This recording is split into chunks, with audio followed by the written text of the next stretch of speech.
Muy buenas tardes, esta es una nueva edición de Apúntalo, el programa que produce la Asociación Puertorriqueña de Profesores Universitarios, la APU, y que se transmite semanalmente por esta cadena de Radio Universidad WRUO-FM en Mayagüez y WRTU-FM desde el recinto de Río Piedras de la Universidad de Puerto Rico.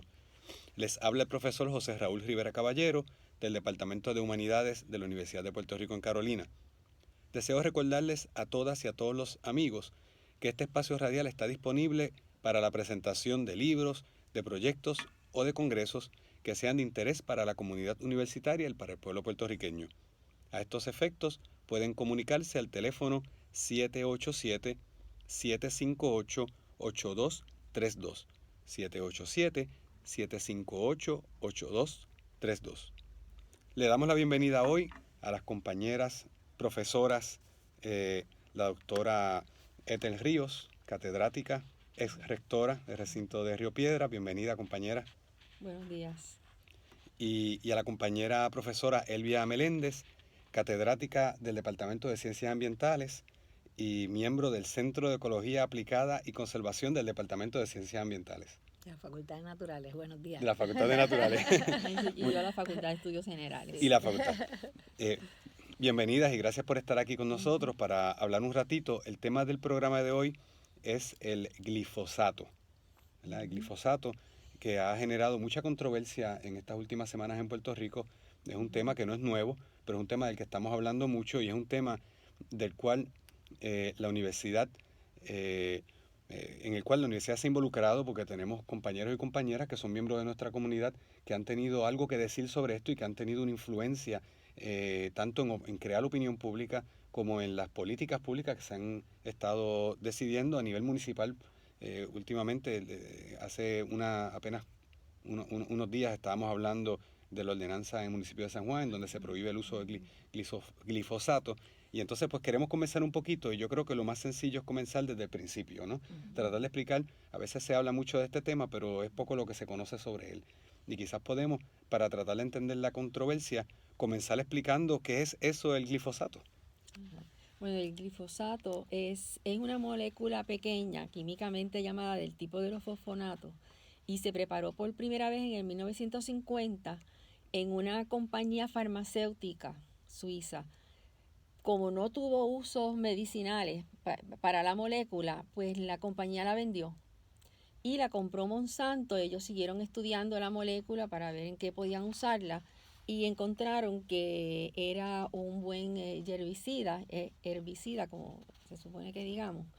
En el 74 Monsanto obtuvo la patente y ahí fue que empezó el uso de esta sustancia, ¿verdad? Para matar las hierbas no deseadas, ¿verdad? En las plantaciones agrícolas. El mecanismo que tiene para trabajar el glifosato es bien específico para el reino vegetal. Por lo tanto, se pensó que era seguro para los del reino, el reino animal, ¿verdad? Donde estamos incluidos nosotros, evidentemente. Su uso se puede estudiar en 3 etapas. Desde el 50 al 74, ¿verdad? Que estuvo más o menos, se usaba los fosfonatos, se pegan a los metales, entonces la propiedad que se usaba era esa. Del 74 al 95, que se estuvo usando y se continúa usando como herbicida, pero más adelante vamos a ver que en el 96 la Monsanto diseñó unas plantas transgénicas capaces de resistir la acción del glifosato. El glifosato actúa sobre cualquier planta que se encuentre, sobre cualquier planta. Transgénica es que es modificada. Es modificada. Después podemos ver los detalles para no perder el macro, ¿no? Y del año 2000 en adelante, cada una de estas etapas llevó a un uso más ampliado, más allá de Estados Unidos, en muchísimos países, y más intenso de la sustancia. En el año 2000 se añadió entonces un uso que hasta el momento se usaba para matar la vegetación no deseada en un contexto agrícola industrial, básicamente. Y muchas veces el pequeño agricultor también. En el año 2000 decidieron probarlo para 2 semanas antes de cosechar, digamos, el maíz o los granos, secar la planta para abaratar el costo de la cosecha misma. Así que estamos entonces rociando no solamente lo que no queremos en la cosecha, sino la cosecha misma. Yo creo que lo podemos dejar ahí y entonces seguimos elaborando. O sea, que se usa un producto que se usa en la agricultura como un agricultura. control de esas plantas De no las deseadas, hierbas, de las hierbas. básicamente de las hierbas no ¿Y deseadas. cuál es entonces la controversia? Bueno, la controversia son los efectos no deseados de esa práctica, ¿verdad? Esto es un agrotóxico más, bueno, uno más, el que más se usa, ahora mismo el que más se usa en todo el mundo y que continúa en aumento su uso. Agrotóxico sería bueno quizá Todo explicarlo. Sí, ¿verdad? En la agricultura, uno de los retos de un agricultor es lograr que su producto esté libre de plagas, insectos, hongos.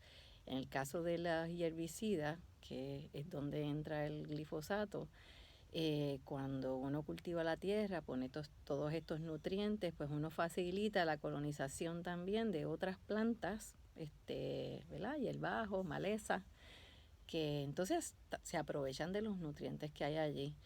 En la agricultura tradicional, pues esto se hace mecánicamente y tú tienes gente deshierbando, ¿verdad? Sacando estas hierbas. Entonces, para ahorrarse este proceso y hacer esto más en masa, tal vez más automatizado, pues una solución que han buscado estas compañías es asperjar, ¿verdad?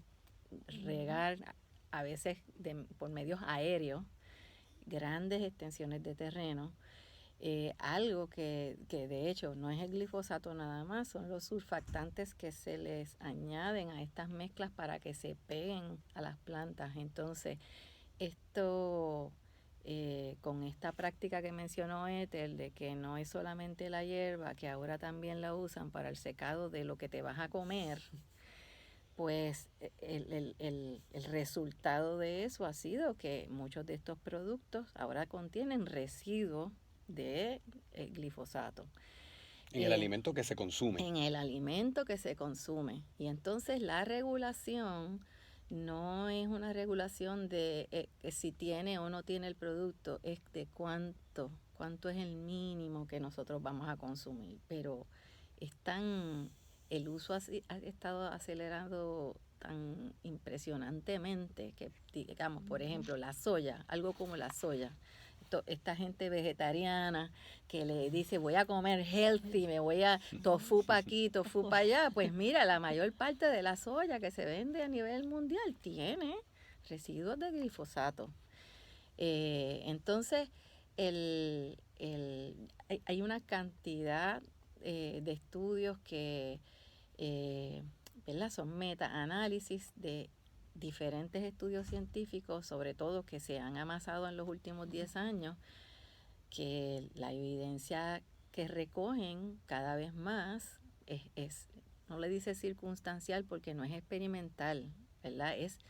Tú evalúas exposición de personas por mucho tiempo, bajo ciertas condiciones, y entonces tratas de averiguar qué les pasa, qué les pasó. Pues la cantidad de enfermedades, esto afecta el sistema neurológico, afecta el sistema inmune, está asociado al cáncer y sobre todo este cáncer del non-Hodgkin linfoma, que es el que ha salido bastante por estas demandas que ha recibido Monsanto.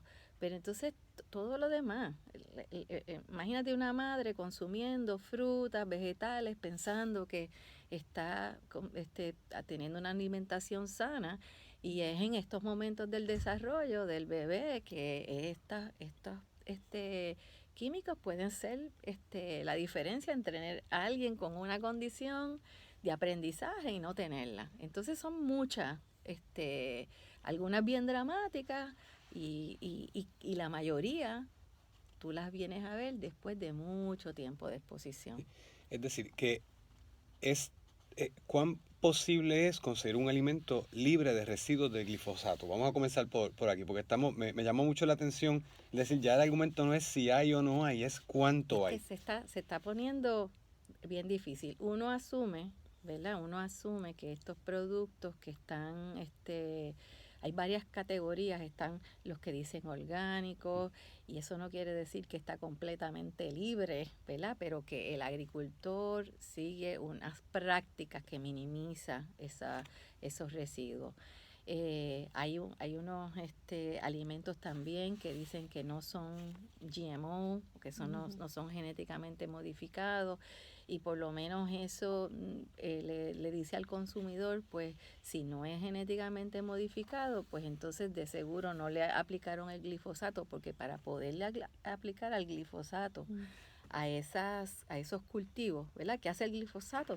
Te seca la planta, te mata la planta.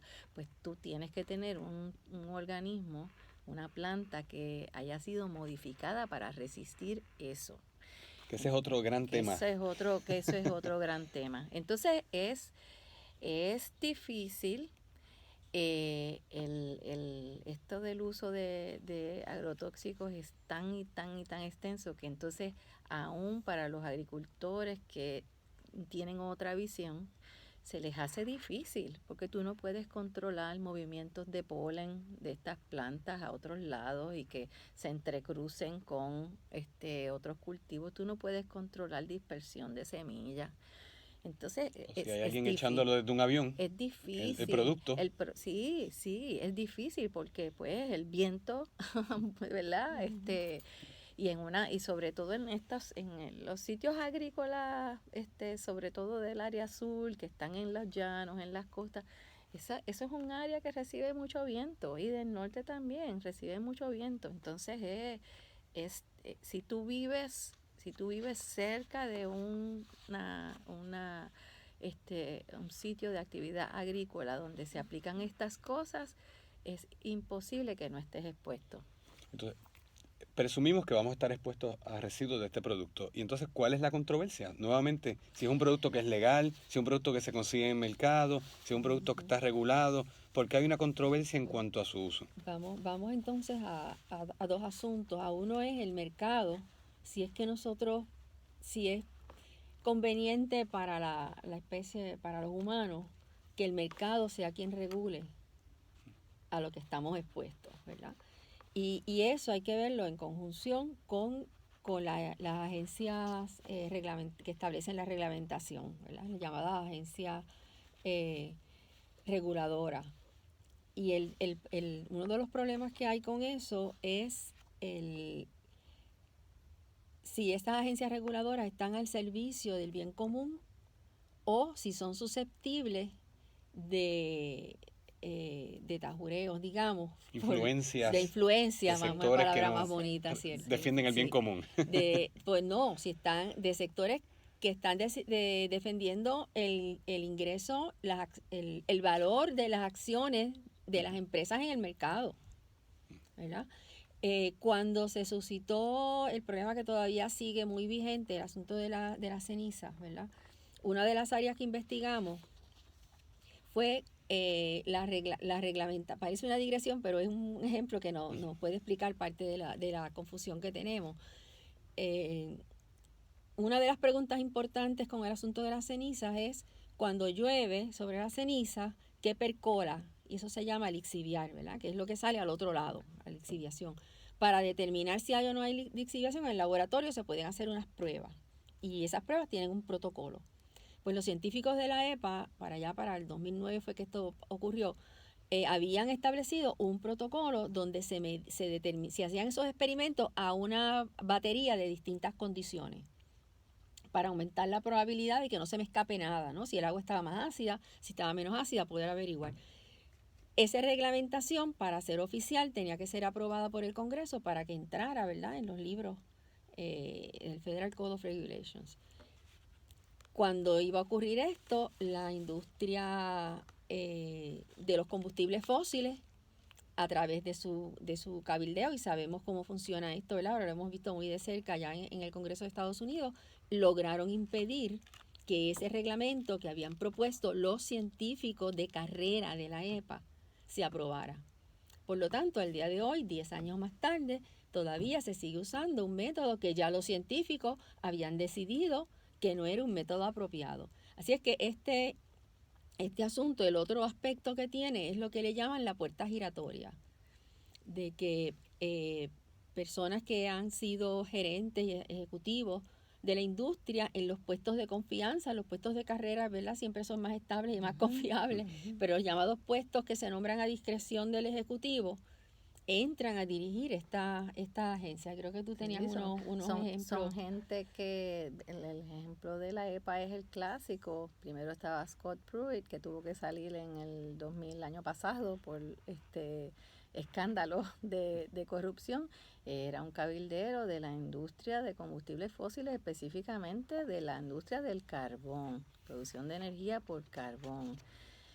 Pues claro, entra la EPA y de las primeras cosas que hace es empezar a desregular todo lo que viene, porque eso es costoso para las industrias, ¿verdad? Pero es costoso para los seres humanos y la salud pública.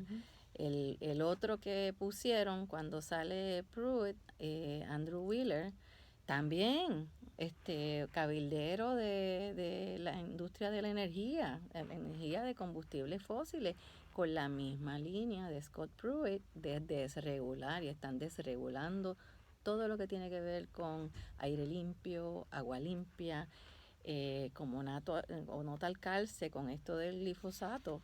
En diciembre del 17, bajo Pruitt, declara a la EPA, eso ponen los compuestos en diferentes categorías, como que no era not likely to cause be a human carcinogen. Ante la ¿verdad? Los argumentos de los mismos asesores de la EPA. Ellos tienen un consejo asesor que se encarga de asesorar sobre fungicidas, pesticidas.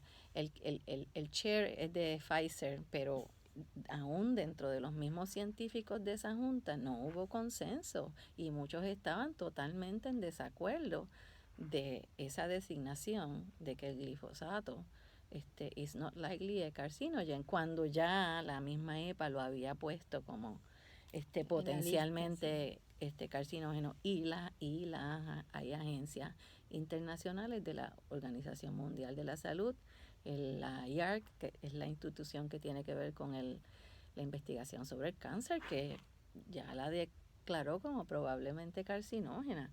Entonces,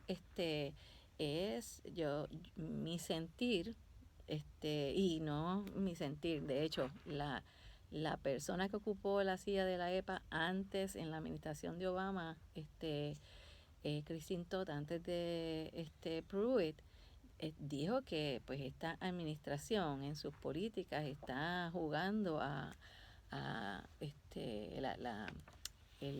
digamos, la estrategia es que jugar con la incertidumbre de la ciencia y un poco confundir a la gente. Crear una duda. Sí, creando dudas y menoscabando la credibilidad de la ciencia y los científicos, y eso es muy peligroso.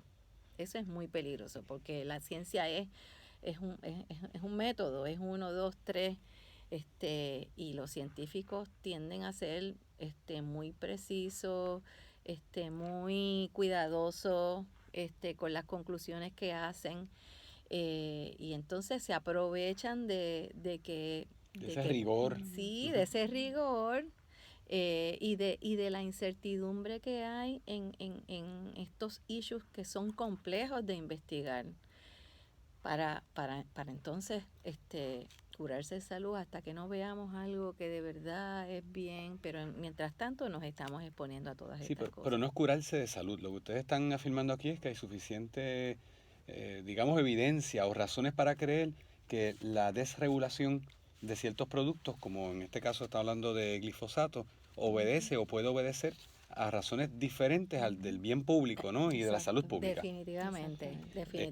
No es implicación, explícitamente estamos diciendo. Muy bien. Y entonces, Yo creo, y me suena interesantísimo eh, esta explicación de cómo se va creando la duda y me recuerda todo podemos llamarlo debate, porque entonces se plantea como un debate en la prensa. En el caso de lo que pasa en los Estados Unidos, se ha citado lo que está ocurriendo en los tribunales, ¿no? Como si los tribunales, más allá de los científicos o la comunidad científica, fueron los tribunales los que van a decidir sobre los Claro. efectos o no que puede tener un producto, ¿verdad? Como este.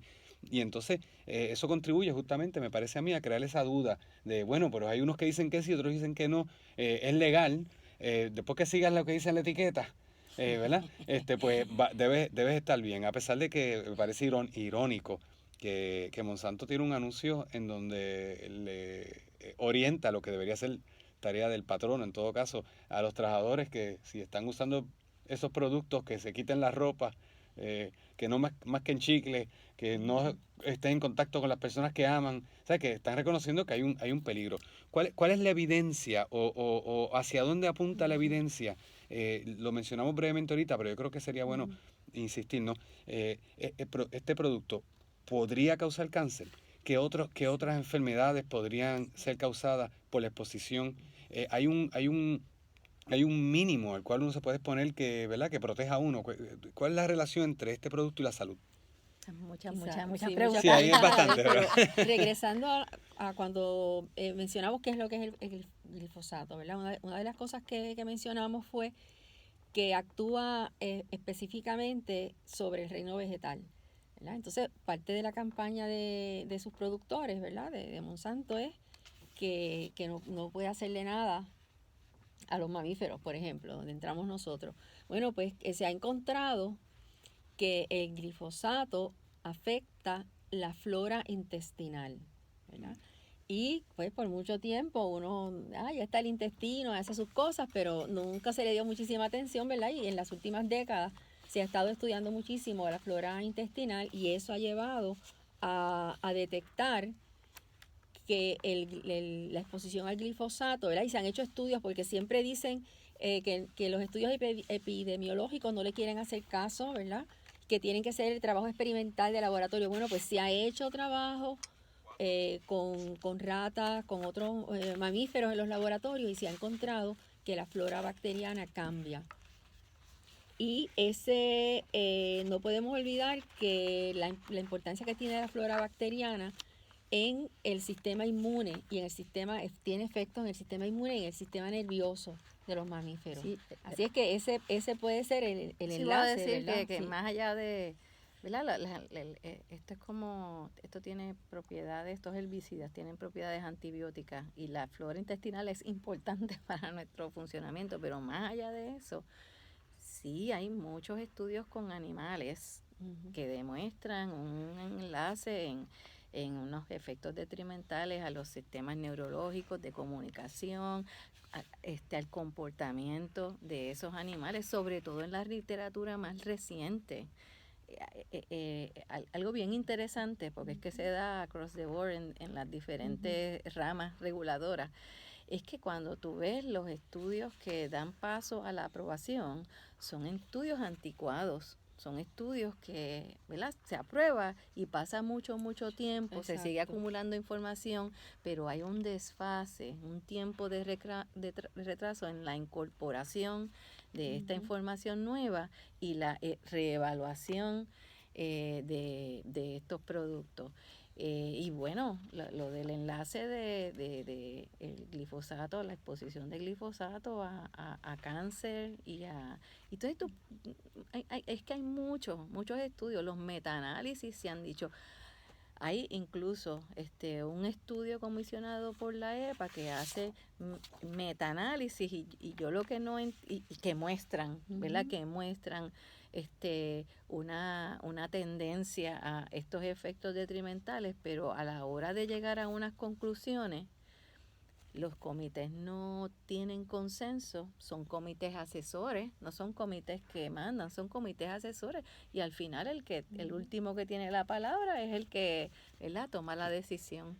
Nos queda un minuto. Y les hago una Tan última rápido. esto pasa volando. Pues se nos quedó todo acá en el tintero. Podemos darle una continuación a este programa. Sé que el tiempo siempre es cortito, pero le hago una pregunta para que me la contesten brevemente. Ustedes, entonces, ¿qué es lo que se debe proponer? ¿Están a favor entonces de esta política pública que está aparentemente cogiendo, ¿verdad?, auge de prohibición? ¿Se debe prohibir el uso de glifosato? Totalmente. Yo entiendo que sí. Totalmente. Hay en Puerto Rico hay un movimiento también bien grande de agricultura sustentable, se le debe dar la oportunidad. Hay una razón por la que los productos orgánicos están cobrando auge, pero esos productos son caros y no es tan accesible para la población promedio. Yo abogo por el principio de precaución que está utilizado en muchas jurisdicciones. Aunque algo te cause duda, debes errar en la salud, en la protección de la población y del ambiente.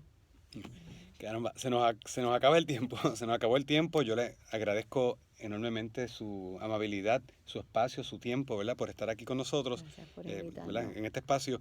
Se nos acabó el tiempo, ¿verdad?, amigas y amigos. Le agradecemos también a ustedes siempre por su sintonía. Les recordamos que este programa lo podrán conseguir también en YouTube, en la plataforma del programa Apúntalo con 2P en YouTube, ¿verdad? Si lo buscan por programa Apúntalo lo encuentran sin problema. Le agradecemos al compañero Luis Lugo por el apoyo técnico y será hasta la próxima semana.